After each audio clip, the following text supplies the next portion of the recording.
Buenas tardes, bienvenidos a esta presentación de la expedición libertadora del Océano Pacífico a los Andes.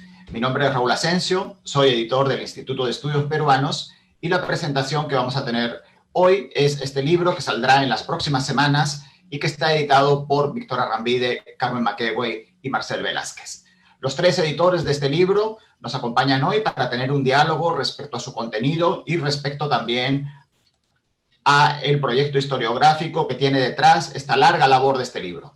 En realidad, la Expedición Libertadora es una compilación de 22 artículos escritos por historiadores e historiadoras de diferentes países, de Perú, de Chile, de Argentina, de España, de otros lugares, que pretende dar una versión integral sobre este momento clave del proceso de independencia del Perú.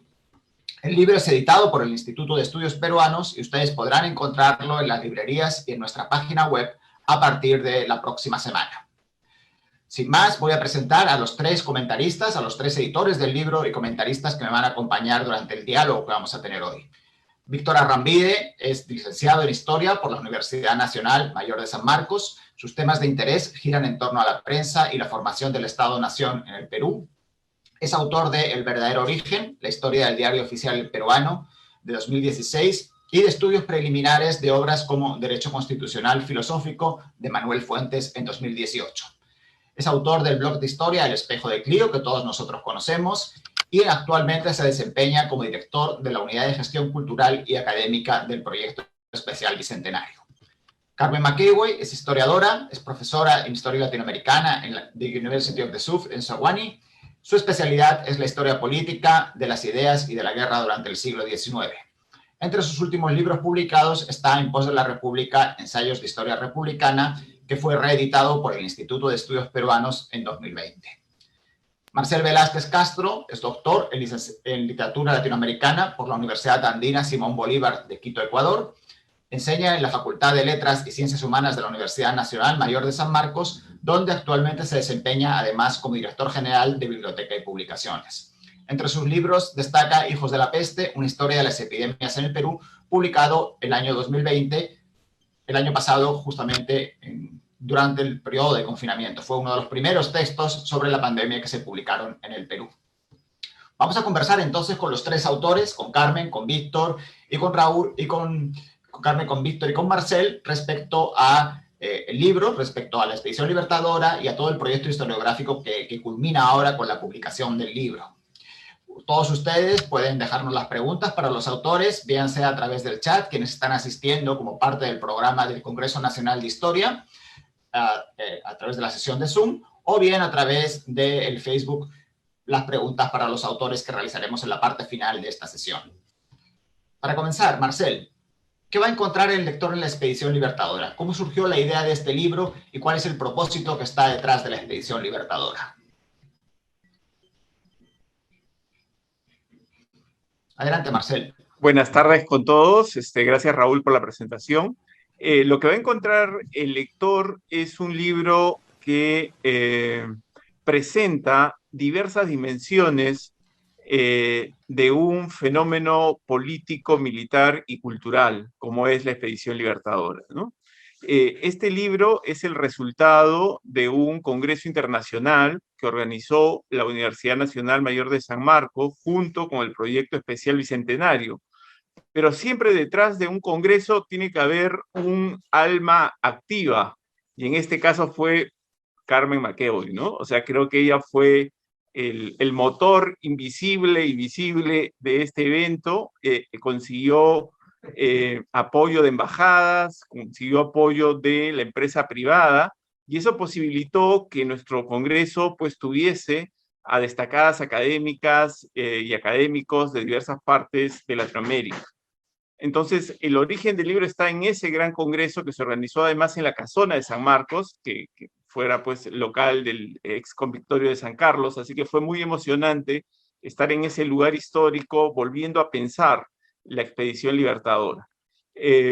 Luego, en el trabajo de edición académica, trabajamos intensamente, Carmen, Víctor y yo, para, en diálogo con los autores, tener estos 22 textos que van a permitir al lector un viaje conjunto con la expedición libertadora y todo lo que deriva de ella, ¿no? Porque esta expedición, como sabemos nosotros, sale de Valparaíso, pero luego tiene una serie de ramificaciones terrestres, ¿no?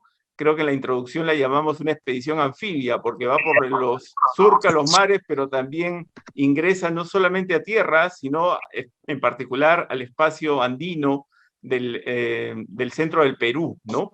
Y eso va a acarrear una serie de revoluciones culturales, de cambios de mentalidad, de nuevos lenguajes. Entonces vamos a tener una superposición, digamos, que no solamente tiene a lo militar en el centro, sino que tiene una dimensión política, de agitación, de propaganda, y que va a acelerar y se va a ver imbricada con una serie de procesos políticos internacionales, ¿no es cierto? Como por ejemplo la Revolución Liberal en España en 1821, o el motín contra Pezuela.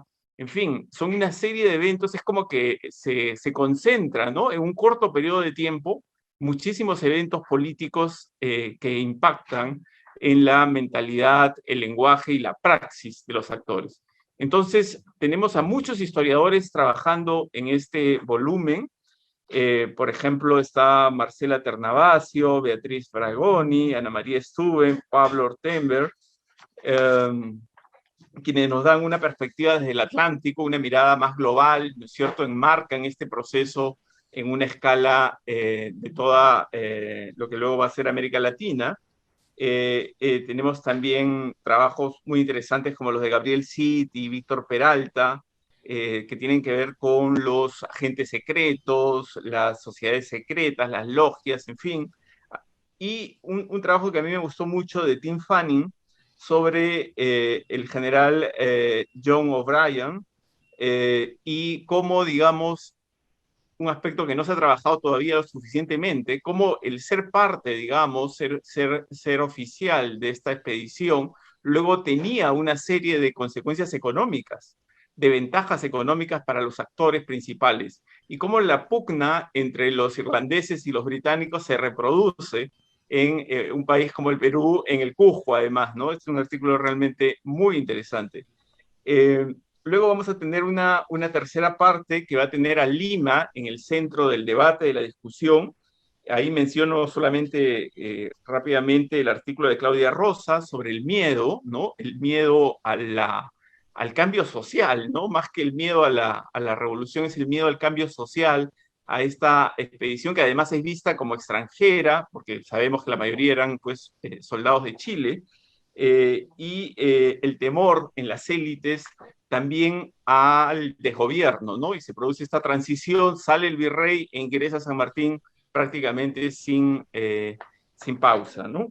Entre ambos eventos. Está también el trabajo de Víctor sobre los periódicos de la imprenta del Ejército Libertador. La prensa fue, pues, capital en la expedición libertadora, ¿no? Se cuenta un poco como anécdota, seguramente fabulada, también en algunos, a partir de la visión de San Martín, que cuando lo primero que pregunta es, ¿y la imprenta está bien cuando desembarcan las tropas? ¿No es cierto? O sea, muy preocupado para que pueda seguir la campaña de propaganda y de publicidad, de propaganda política, ¿no? Y para eso la imprenta era clave. Entonces, hay una conciencia muy fuerte en los actores de esta república de papel, como yo la he denominado en un libro, que se va tejiendo y que va formalizando, digamos, estas nuevas expectativas, estas nuevas experiencias, este nuevo lenguaje.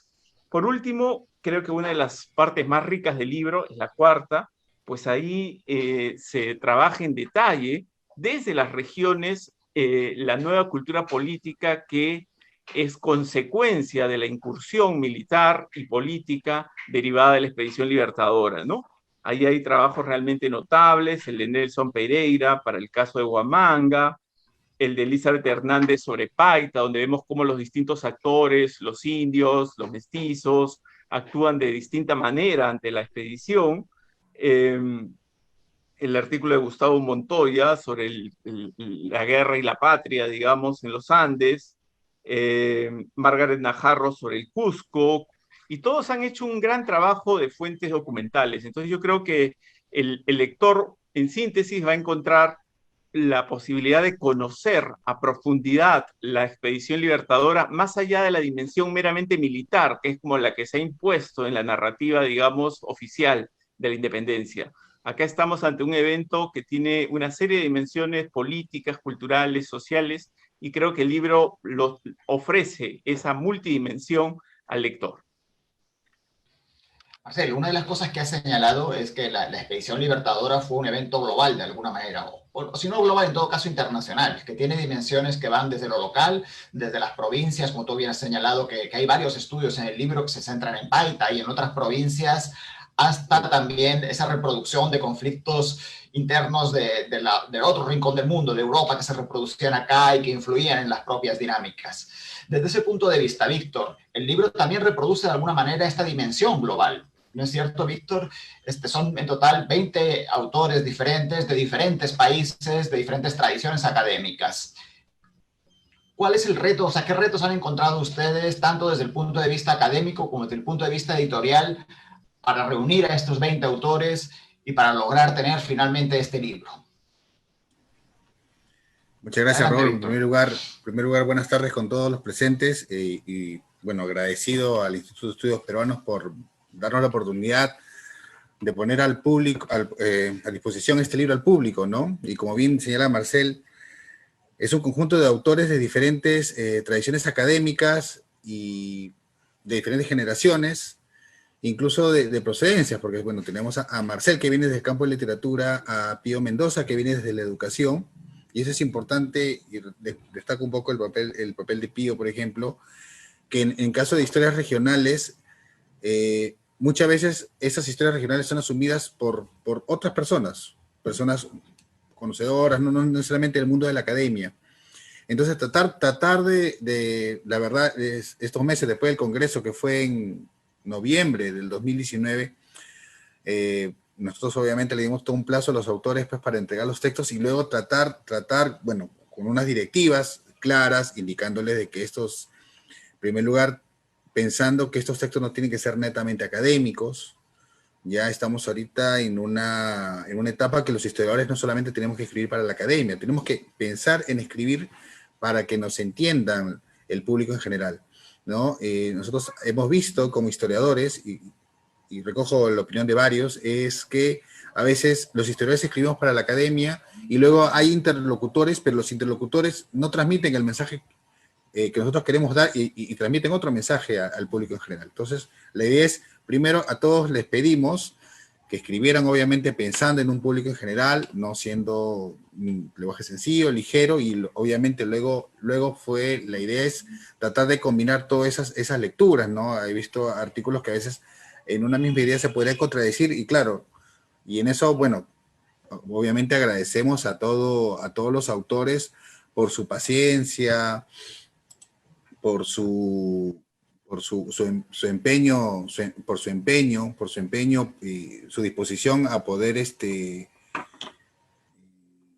bueno, aguantar un poquito la pesadez de estar ahí diciéndoles, por favor, envíen, y los acomodo, los arreglos, ¿no? En ese aspecto, bueno, con Carmen ya tenemos casi 7 años trabajando juntos en el tema de los libros, y ahora también compartir con Marcel esas jornadas de conversación, discusión, de intercambio, de tratar de que los textos sean lo más simples para el público, ¿no? Y tratar de cubrir todo ese espacio, ¿no? Porque justamente con Carmen, cuando se pensó en hacer en este evento, nosotros pensamos justamente cuando se organizó las mesas del evento, justamente organizarlas en un sentido como siguiendo la ruta de la expedición libertadora, ¿no? Por eso primero están los artículos de Marcela y de Beatriz, que justamente hablan de la parte de Argentina, luego viene la parte de Gabriel, ¿no? Siguiendo esa ruta, y luego obviamente lo más enriquecedor es obviamente los artículos dedicados a las independencias regionales, que la verdad son muy valiosos, y no solamente en las rutas donde estuvo el Ejército Libertador, ¿no? Porque ahí justamente están los artículos de Margaret Najarro y de Víctor Condori, que no son, ahí no estuvo el Ejército Libertador en su primera etapa, pero igual, de todas maneras, ver esa influencia. Entonces, nosotros hemos tratado en este evento, tratar de cubrir todas las regiones donde el Ejército Libertador estuvo y donde tuvo una influencia importante.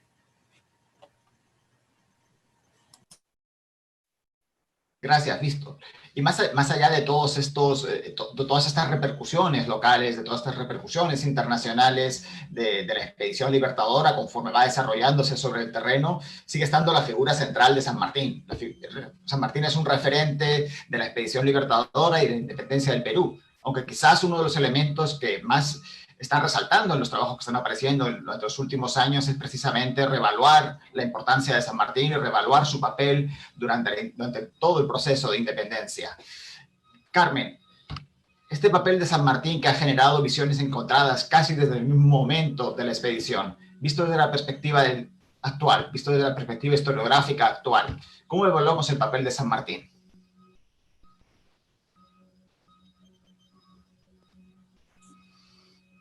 Carmen, creo que tienes que encender el micrófono. Buenas tardes. Agradezco a la audiencia por acompañarnos en este momento que nosotros es de gran felicidad. Este libro es producto, como muy bien se ha mencionado, de una conferencia pre-COVID, en esos entrañables momentos en que nos podíamos abrazar, podíamos conversar. Probablemente fue la última de las conferencias a las que asistimos, porque después se vino Wuhan el 1 de diciembre, ¿no? La nuestra fue, me parece que en noviembre. Entonces, yo creo que para todos los participantes ha quedado en la memoria, ¿no? Es para todos los que están en este libro, está el recuerdo de haber pues ido a lugares históricos, haber almorzado juntos, ¿no? Entonces es un libro especial en ese sentido, porque es concebido sin saber que nos estaba esperando esta catástrofe sanitaria, ¿no? Entonces eso por un lado. Y yo creo que algo importante, y ya voy a entrar a lo de San Martín, que yo creo que nosotros introducimos el tema de la contingencia en la historia. Y es un tema difícil, ¿no? Porque es fácil, digamos, aproximarse a esta etapa con un jingle, ¿no? Con una frase feliz, pero este es el mundo de la guerra, este es el mundo de la contingencia y es el mundo del azar. Hay mucho de azar en el proceso, y por eso que en nuestra introducción apelamos o nos fundamentamos en un libro extraordinario de Jorge Basadre, que es El azar en la historia, ¿no? Y yo creo que después de ver nuestra trayectoria azarosa y lo que nos está pasando en la actualidad, yo creo que la independencia también fue un acto en el que el azar va a jugar un rol importante. ¿Por qué? Porque hay un engarce. Y yo creo que acá está la contribución del libro, o sea, cómo engarzar a la contingencia y cómo tejerla de tal manera que aparezca como un tapiz, ¿no? Como una suerte de tapiz, cuando todo lo que está ocurriendo de manera simultánea, ¿no? Entonces, lo que tú le das es una organización a posteriori para que el autor, digamos, para que el lector pueda ir caminando, pero al mismo tiempo todos estos eventos están ocurriendo en la simultaneidad del tiempo de la guerra, ¿no? Y yo creo que acá es sacar a San Martín del cuadro de Lepiani, en el que está congelado, y llevarlo a caminar con nosotros, ¿no? Y ahí vas a encontrar otro San Martín. O sea, un San Martín que es gestor de la guerra, pero es también gestor de la opinión pública, es gestor de la alta política, ¿no? Un personaje forjado en la guerra, ¿no? Y ese cruce de los Andes que queda un poco disminuido o escondido detrás de ese cuadro, ¿no? Ese cuadro que yo no sé por qué se convierte en el cuadro, cuando hay, pues, el cruce de los Andes con el hielo hasta la cabeza, o sea, con los granaderos muriéndose, ¿no? Entonces, como esas cosas que tenemos nosotros, de coloridas, que no reflejan la realidad del momento. San Martín estaba saliendo de la peste, casi se muere. O sea, se había muerto parte de sus granaderos en Guaura, ¿no? Entonces, un poco es eso, volver a San Martín, el guerrero, el político, el hombre que es capaz de desobedecer las órdenes de O'Higgins, ¿no? Y convertirse, digamos, en un político importante en Lima, ¿no? Entonces, yo creo que acá hay tres elementos que me gustaría comentar sobre tu pregunta, ¿no? La primera, San Martín, el hombre que impone un nuevo ritmo en la guerra, ¿no? Cuando se da cuenta que el frente del Atlántico ya no tiene mucho sentido, aparte es peligroso por la posibilidad de la alianza, que es un trabajo extraordinario de de Marcela Ternavasio, ¿no? Que cómo va viendo que se va dando este sistema de posibilidades, ¿no? Entonces, en la posibilidad, el Frente del Pacífico hace que el Perú se incorpore a un gran proyecto continental, lo que tú dices.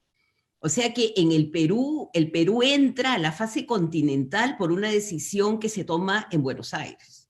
O sea, una decisión que se toma a partir de una mirada de San Martín de la geopolítica mundial, ¿no? Porque, digamos, es la posibilidad de la alianza de la Casa de Braganza, entrar, digamos, a tallar en la guerra, una alianza peligrosísima, España con Portugal es una alianza pues, que va, digamos, a bloquear las posibilidades de la independencia. Entonces, es ese primer San Martín que al mirar hacia el otro lado cambia el destino del Perú, ¿no? O sea, o acelera los tiempos, ¿no? Porque quizás la independencia se iba a venir, pero se iba a venir en otros tiempos. Él nos incorpora al tiempo del mundo, ¿no? Como tú dices, al tiempo global, ¿no? Entonces yo creo que ahí es otro San Martín, pues, ¿no? No es el San Martín de la independencia concedida, o sea, es ver la política de América del Sur. Porque para ellos, para estos personajes, Argentina, Chile y Perú forman un bloque, ¿no? Y hasta incluso se le hace su propia bandera, ¿no? Entonces hay un sueño de integración que subyace a esta situación. Lo segundo es San Martín, que tiene también esta estrategia de entrar a la sierra. Entonces, que hay 2 columnas. Y estas columnas nos hemos quedado en Huaura nosotros. O sea, nos hemos quedado en la columna de la costa, pero la más interesante es la columna que va a la sierra. Y es la columna que va a la sierra porque él se da cuenta que tiene que golpear en 2 frentes. Él tiene que distraer para poder entrar, ¿no? Entonces, al hacerlo, activa las guerrillas indígenas.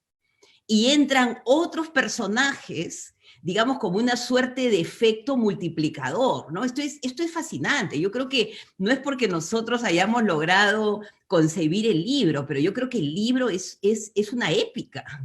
No sé, es una épica en que entra una multiplicidad de actores, y cuando está entrando Álvarez de Arenales, está, digamos, estimulando a que los esclavos se unan a las huestes, ¿no? Entonces, esta guerra va adquiriendo ya unos niveles que podríamos llamar de democratización imprevistos en otros escenarios, ¿no? El escenario peruano es un escenario que es una suerte de laboratorio, no es un laboratorio político, es un laboratorio militar, es un laboratorio de promoción social. Todo está ocurriendo en el Perú. Entonces, el Perú lo vamos a poner nosotros como el centro, porque ese, como dice Bolívar, es el nudo del imperio que hay que desatar, ¿no? Y que para desatar hay que apelar a todo, ¿no? Entonces, San Martín en Huaura está, y está toda con lo que muy bien dice Marcel, está usando, digamos, la guerra de la opinión en Lima, está virtualizando la política, O'Higgins le dice que tiene que ser una guerra de opinión intensa, que nos va a dejar esta huella que tenemos ahora. Los rumores, los fake news, esos nacen en la Expedición Libertadora. O sea, acá San Martín crea el fake news antes del fake news, ¿no? Y es en Lima, porque es el lugar, digamos, que se tiene que minar la moral, es una guerra por los corazones y por las mentes, y ahí la gana. Y paralelamente esta entrada, ¿no? Entonces, ese San Martín audaz, ¿no? Y aparte que en Huaura se enferma de la peste, ¿no? Y está como medio, como están todos los que se enferman de la peste, o sea, está medio alucinando, se para de la hamaca, dice que ya quiere ir a luchar, pero está enfermo, o sea, es toda una saga que nos presenta a otro actor, ¿no? Y lo tercero que yo diría, entonces, él lo que hace es crear una guerra en múltiples niveles, ¿no? Que eso también ya se ha dicho, ¿no? Es una guerra a nivel local de guerrillas, es una guerra regional, es una guerra continental y es una guerra por el poder global. O sea que hay todo un juego global que se está, digamos, también disputando en el territorio peruano. Y por eso la complejidad de nuestro proceso y por eso la fragilidad de las instituciones que luego, digamos, post San Martín no se van a poder consolidar. Y finalmente yo diría que San Martín tiene otro elemento importante, que es que al crear esa dicotomía que la hace, y aparte de estos personajes, ¿no? Estos personajes que lo han vivido todo. O sea, que han cruzado los Andes, que se han vuelto pues conspiradores profesionales con Monteagudo, del que la acusan de asesinar a los Carrera de Chile. O sea, tienen una trayectoria de categoría, como dirían los españoles, ¿no? Entonces, es una suerte de político profesional, ¿no? Y por eso que es bien interesante el artículo de Gabriel Cid, cuando llega pues esta plataforma que es la logia, pero que son burócratas. O sea, que son personajes que vienen, digamos, acumulándose de las guerras, que están en busca de un destino, como llamaban en el siglo XIX. O sea, estaban buscando puestos. Y ahí viene toda una discusión con los que quieren los puestos en Lima. Y hay toda una disputa, digamos, la primera disputa probablemente, en esta idea de la empleomanía, ¿no? Entonces, se abre todo una gama de posibilidades. Y acá termino, y yo creo que lo más importante que es, digamos, Monteagudo como la piedra de toque, ¿no? Que al querer imponer el modelo de monarquía constitucional, porque como ellos vienen de tanto enfrentamiento y de tanto conflicto, ellos creen, ¿no? En esta idea que también probablemente ahora emerge, que pueden proteger al Perú, ¿no? Que el protectorado es una manera de transición para que esta república no genere, digamos, o sea, no se vaya a la anarquía, ¿no? Entonces, todas las grandes discusiones que se viven en el siglo XIX, los rumores, las mentiras, las conspiraciones, las guerras, digamos, en el interior, y finalmente la gran discusión alrededor de la democracia, o sea, si la democracia vale la pena, si hay que mejor controlarla, se van a generar en ese momento histórico, ¿no? Entonces yo creo que en ese sentido yo me quedo más con el San Martín gestor, político profesional, que con ese, pues con la bandera, que no nos dice nada, ¿no? Solamente que nos dice que la independencia fue concedida, que por supuesto no es verdad, ¿no? Entonces acá hay otros elementos que complejizan, y acá termino. Yo creo que acá quizás lo interesante de este libro, que a pesar de que ha tenido la edición con mis colegas, que le hemos tratado de dar un orden, es la idea de la complejidad, ¿no? Y en la complejidad, estas teorías, pues, fáciles, se disuelven, ¿no? Porque es la guerra, y la guerra tiene su propia lógica, ¿no? Entonces, en ese sentido, ese sería el aporte de San Martín.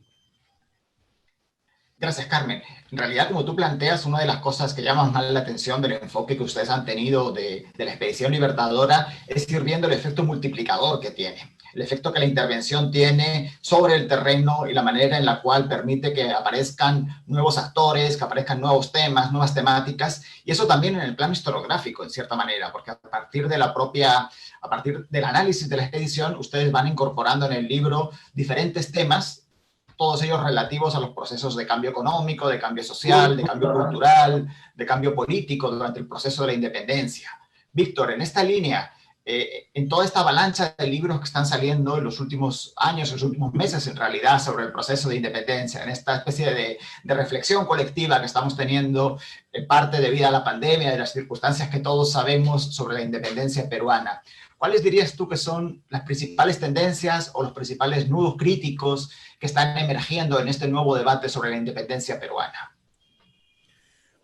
Yo considero que ahorita, la verdad, el debate de independencia está justamente en volver a retomar ese trabajo que dejó la Comisión Nacional de Eje Centenario, o sea, trabajar sobre la base de esos documentos y tratar de buscar nuevas fuentes para buscar más interpretaciones con respecto al papel de los diferentes pueblos en el proceso de independencia y tratar de no caer en absolutismo, ¿no? Justamente como mencionaba Carmen, decir, ya, la independencia fue concedida y se acabó. No, no es así. O sea, el proceso de independencia es un proceso complejo, donde tampoco podemos caer en que decir, ok, tal región, todo quería estar con la independencia. Tampoco, no es así. Es decir, todas las mujeres estuvieron a favor de la independencia. No, no es así. O sea, caer en ese absolutismo es, en un contexto también como el Bicentenario, y lo digo aparte por estar dentro del proyecto, hay un discurso bien fuerte sobre ese tema, ¿no? A través de las regiones, de tratar de meterse o meterse dentro de la historia,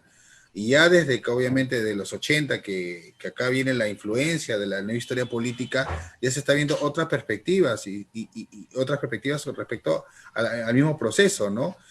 Ahora no se habla solamente de San Martín como si la independencia peruana fuera simplemente una isla, ¿no? Sino dentro de un conjunto de revoluciones transatlánticas, ¿no? Ahí están, pues, obviamente, los grandes trabajos que ha hecho Ascensión Martínez Riaz, o esa perspectiva de Manuel Chus, que siempre impulsa eso, ¿no? Verlo todo de una perspectiva global, donde cambia el lenguaje político, donde la cultura política está cambiando, los nuevos conceptos que aparecen. Justamente está Marcel, que es uno de los especialistas en la historia conceptual desde la época de la independencia, y todo eso, engranar todo ese conjunto, toda esa cuestión global y una cuestión regional, ¿no? Ahorita el impulso desde las regiones es cómo involucrarse en la historia, ¿no? Y ahí, la verdad, y en este Congreso Nacional, la verdad, hay muchos más trabajos para hacer como que un segundo volumen de la Expresión Libertadora, porque hay más trabajos, y hay más lecturas justamente sobre esas fuentes que hace 50 años, porque el libro de Bonilla salió en el 71, y la colección documental salió hasta el 76. O sea, el trabajo de compilación continuó, y hay más fuentes que se han encontrado, y lo importante, y ahora que vivimos en una época de democratización de la información a través de las nuevas plataformas digitales, lo que nos permite las fuentes, ahora estar en tu casa y tratar y encontrar fuentes, sea el Archivo General de Indias a través de Pares, o el Proyecto Especial Bicentenario de nuestra plataforma digital, la misma biblioteca, el Archivo General de la Nación, nos permite es romper los mitos, ampliar, diversificar, encontrar nuevos actores y romper los mitos que se han asentado justamente a raíz de la falta de estudios históricos. Víctor, en realidad ya nos está ganando el tiempo. Habría miles de temas sobre los cuales podemos seguir conversando, porque realmente es un libro tremendamente rico, justamente por la variedad de temas y la variedad también de autores con sus diferentes enfoques que vamos a encontrar en la Expedición Libertadora. Pero para cerrar la presentación, Marcel, Carmen, a partir de lo que nos ha dicho Víctor, ¿cuáles serían en la actualidad tanto las herencias que dejó la independencia, este particular proceso de independencia en el Perú, como los temas que nos quedan pendientes como historiadores por trabajar en los próximos años sobre la independencia del Perú? Carmen, comenzamos por ti y luego le damos la palabra al final a Marcel. Bueno, yo creo que hay hasta 3 temas, hay muchos más, ¿no? que me gustaría mencionar. La apuesta por la libertad. O sea, que queda, digamos, como una suerte de plantilla, ¿no? Es muy interesante cuando Arenales va entrando a la sierra y es recibido por las comunidades, ¿no? Se nota muy bien el trabajo de Gustavo Montoya, por las comunidades que le dan comida, que están bailando alegres, celebrando a los patrianos, ¿no? Entonces, una idea de una libertad que no necesariamente tiene que ser la libertad política, sino es una suerte de autonomía social, de un orden que ellos sienten que se va a disolver. Es un momento de ilusión. Yo creo que eso es importante. Hay una ilusión por lo nuevo, por el cambio, por la justicia, por la libertad, por todas estas grandes palabras que van a venir a través de los pronunciamientos y de las proclamas de San Martín, que van a llegar a todo el Perú, ¿no? Eso por un lado. Yo creo que es una herencia que se mantiene. O sea, la herencia que seguimos en una permanente búsqueda y resignificación de lo que es libertad. Y lo segundo es el tema de las instituciones, ¿no? Cómo la guerra, cómo en el escenario de la guerra se van derrumbando mundos, pero también se van estableciendo nuevas instituciones. Por ejemplo, en el caso de Tarma, es bien interesante la independencia de Tarma, cómo se instituye el primer gobierno independiente, ¿no? Entonces, cómo se comienza a dar este aprendizaje político, ¿no? Y yo creo que es un aprendizaje político que hay que reconocer, ¿no? Porque probablemente en el largo plazo pensamos, pero bueno, no llegamos a nada después de 200 años, no, pero para estos actores estaban viviendo una gesta, o sea, estaban reinventando el mundo, ¿no? Entonces yo creo que la idea también de la discusión republicana es una idea que viene asociada al tema de la ciudadanía, que aparece ya como un concepto, digamos, poderoso, ¿no? Entonces, cómo las ideas van a ir movilizando, cómo va a haber esperanza de un cambio y cómo se va a ir dando este aprendizaje político, ¿no? Que va a tener sus primeros momentos en los años justamente de la Expedición Libertadora a lo largo y ancho del Perú. Esto es lo interesante, ¿no? Que Lima es una región más que está jugando su juego político, pero lo interesante es que hay muchas regiones que van a aprovechar esta coyuntura para jugar también ellos su juego por su propia autonomía. Marcel, ¿y qué es lo que nos queda por delante? Digamos, como historiadores, como académicos, desde diferentes campos, porque ustedes han resaltado que en el libro no solo hay historiadores, sino hay también expertos en literatura, hay otras disciplinas que se van incorporando a este debate sobre la independencia en sí mismo y sobre las herencias de la independencia, que creo que es otra de las grandes noticias de este bicentenario, de alguna manera. Si el sesquicentenario fue un debate entre historiadores, creo que ahora se está abriendo también a otras disciplinas ese debate sobre la construcción republicana. En ese sentido, Marcel, a todos como académicos, como personas interesadas en la historia del Perú, ¿qué es lo que nos queda por delante? ¿Cuáles son los temas clave que consideras que deberían enfocar en la investigación sobre la independencia y sobre las herencias del proceso de independencia en los próximos años? Sí, un tema que me parece a mí crucial y que en este momento en particular adquiere graves y grandes resonancias, tiene que ver este debate entre esclavitud y republicanismo, ¿no? Porque una de las cosas que causó más impacto en los limeños fue el ingreso de estos batallones de pardos que estaban con San Martín, donde veían a los ex esclavos armados, ¿no? Y eso generó miedo, generó aprehensión y por supuesto pues tiene ecos contemporáneos. Y cómo San Martín intenta, digamos, una conciliación entre su modelo político y, digamos, disminuir y tratar de quebrar la reproducción de la esclavitud, ¿no? Cuando él dice, no nacerá ningún esclavo después del 28 de julio en el Perú, pero sin embargo seguían los esclavos que habían nacido antes y seguían también los hacendados buscando sacarle la vuelta a la ley y tratar de seguir manteniendo esta institución que duró hasta 1854.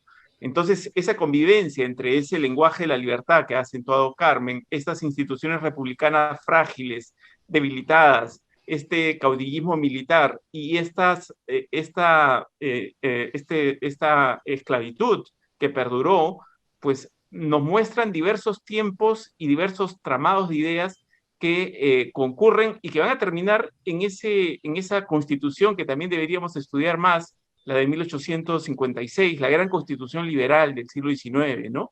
Donde se acentúan esos ideales que ya se habían venido gestando en la independencia y que por supuesto solo dura 4 años porque viene la reacción conservadora con la constitución de 1860 que más bien va a durar casi 50 años. Entonces yo creo que hay muchos puntos para unir en la mirada larga de lo que significó esta simultaneidad de experiencias y de expectativas provocadas muchas veces por esta expedición libertadora, lo que significa, digamos, el proyecto republicano en el 19. Imaginen Latinoamérica llena de repúblicas, mientras que Europa estaba, pues, después de la derrota de Napoleón, dominada por los imperios nuevamente, por las monarquías, ¿no? Entonces, somos un laboratorio político impresionante a nivel de todo el Atlántico, y cómo allí, digamos, esos ideales más liberales encuentran sus límites y sus posibilidades, ¿no? Porque la verdadera democratización más bien viene mucho después. Entonces creo que hay muchas preguntas todavía por hacernos y sobre todo por hilar transversalmente procesos para también comprender nuestro presente tan caótico, polarizado y complicado que vivimos siempre acá en el Perú. Muchas gracias, Marcel. En realidad, creo que todos los que estamos acá nos quedaríamos conversando más tiempo sobre el libro, que tiene múltiples facetas.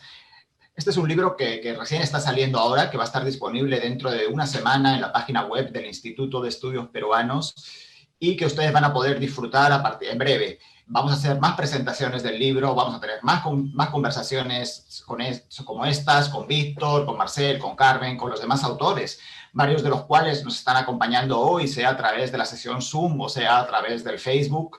Entonces yo les invito a seguir atentos a la discusión sobre este libro, a las múltiples discusiones que creo que este libro que han tenido la amabilidad de coordinar Víctor, Carmen y Marcel abre. Y quiero agradecer simplemente a los colegas que están organizando el Congreso Nacional de Historia. Creo que es una excepcional iniciativa que nos está permitiendo a todos reencontrarnos en este contexto y amarrar muchos de los debates que hemos tenido en los últimos meses y en los últimos años y que por fin están acá. Y quiero agradecerles por la oportunidad que nos han dado para presentar este libro y asimismo a todo el equipo editorial del Instituto de Estudios Peruanos por el esfuerzo que ha venido realizando. Sin más, les agradezco a todos ustedes por estar acá, por supuesto a Víctor, a Carmen y a Marcel por la presentación Y permanezcan ustedes atentos, dentro de un par de semanas ya les anunciaremos que el libro por fin está en las librerías. Muchas gracias. Buenas tardes. Muchísimas gracias al IEP. Buenas tardes, gracias, Raúl, buenas tardes al a IEP. todos. Bicentenario del Perú, 2021.